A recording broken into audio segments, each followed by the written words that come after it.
हमारी सरकार किसानों के हित में हर संभव कदम उठा रही है, लगातार एक के बाद एक नए कदम उठाती जा रही है। किसानों की आर्थिक स्थिति सुधरे, उनकी सामाजिक स्थिति मजबूत हो, इसके लिए पूरी ईमानदारी से काम कर रही है। साथियों,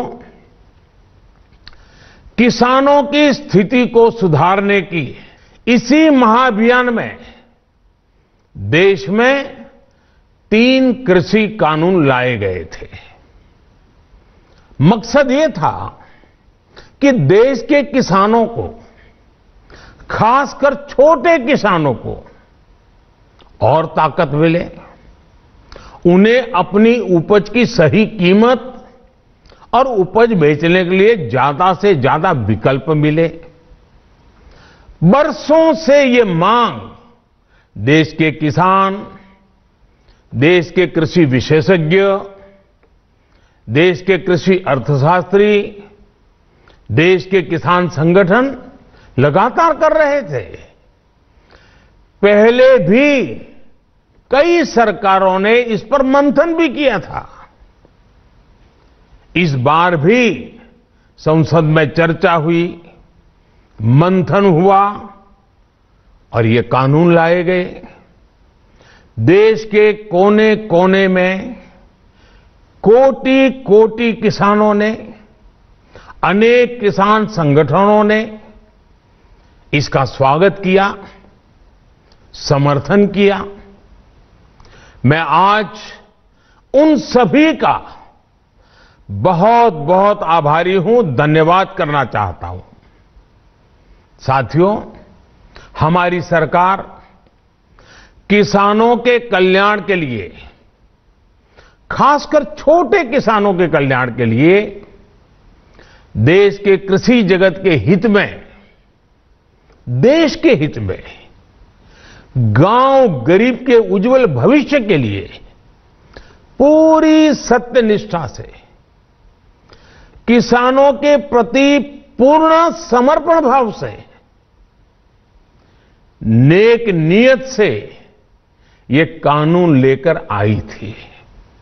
लेकिन इतनी पवित्र बात, पूर्ण रूप से शुद्ध किसानों के हित की बात, हम अपने प्रयासों के बावजूद कुछ किसानों को समझा नहीं पाए। भले ही किसानों का एक वर्ग ही विरोध कर रहा था, लेकिन फिर भी ये हमारे लिए महत्वपूर्ण था। कृषि अर्थशास्त्रियों ने, वैज्ञानिकों ने, प्रगतिशील किसानों ने भी उन्हें कृषि कानूनों के महत्व को समझाने का भरपूर प्रयास भी किया। हम पूरी विनम्रता से, खुले मन से उन्हें समझाते रहे। अनेक माध्यमों से व्यक्तिगत और सामूहिक बातचीत भी लगातार होती रही। हमने किसानों की बातों को, उनके तर्क को समझने में भी कोई कोर कसर बाकी नहीं छोड़ी। कानून के जिन प्रावधानों पर उन्हें ऐतराज था, सरकार उन्हें बदलने के लिए भी तैयार हो गई। 2 साल तक हमने इन कानूनों को सस्पेंड करने का भी प्रस्ताव दिया। इसी दौरान ये विषय माननीय सर्वोच्च न्यायालय के पास भी चला गया। ये सारी बातें देश के सामने है, इसलिए मैं इनके अधिक विस्तार में नहीं जाऊंगा। साथियों, मैं आज देशवासियों से क्षमा मांगते हुए सच्चे मन से और पवित्र हृदय से कहना चाहता हूं कि शायद हमारी तपस्या में ही कोई कमी रही होगी, जिसके कारण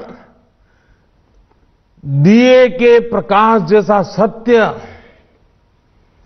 कुछ किसान भाइयों को हम समझा नहीं पाए। आज गुरु नानक देव जी का पवित्र प्रकाश पर्व है। ये समय किसी को भी दोष देने का नहीं है।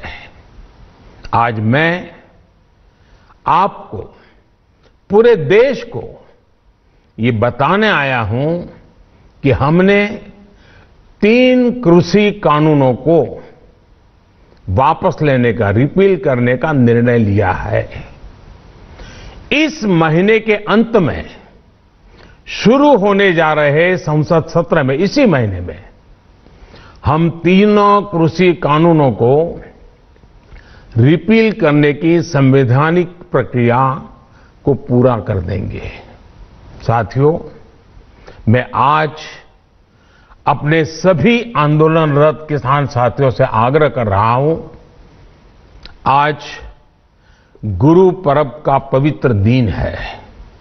अब आप अपने अपने घर लौटे, अपने खेत में लौटे, अपने परिवार के बीच लौटे। आइए एक नई शुरुआत करते हैं, नए सिरे से आगे बढ़ते हैं। साथियों, आज ही सरकार ने कृषि क्षेत्र से जुड़ा एक और अहम फैसला लिया है। जीरो बजट खेती यानी प्राकृतिक खेती को बढ़ावा देने के लिए,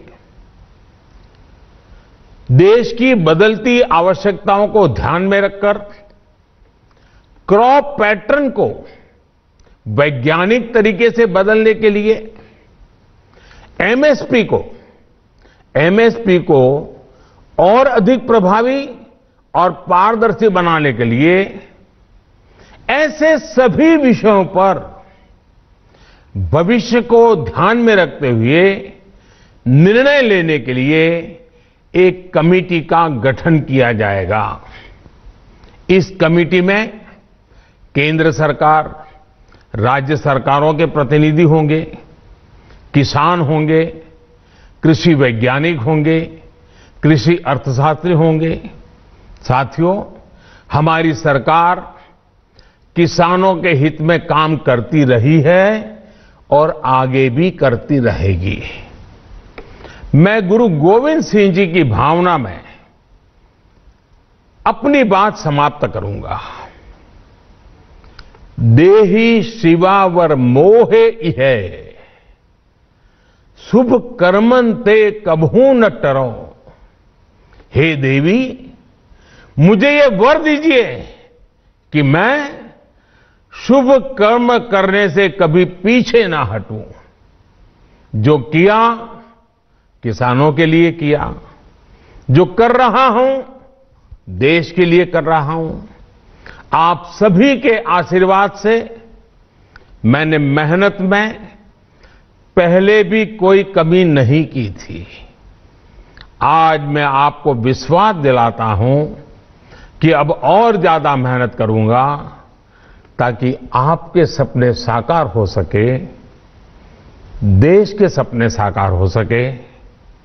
आपका बहुत बहुत धन्यवाद।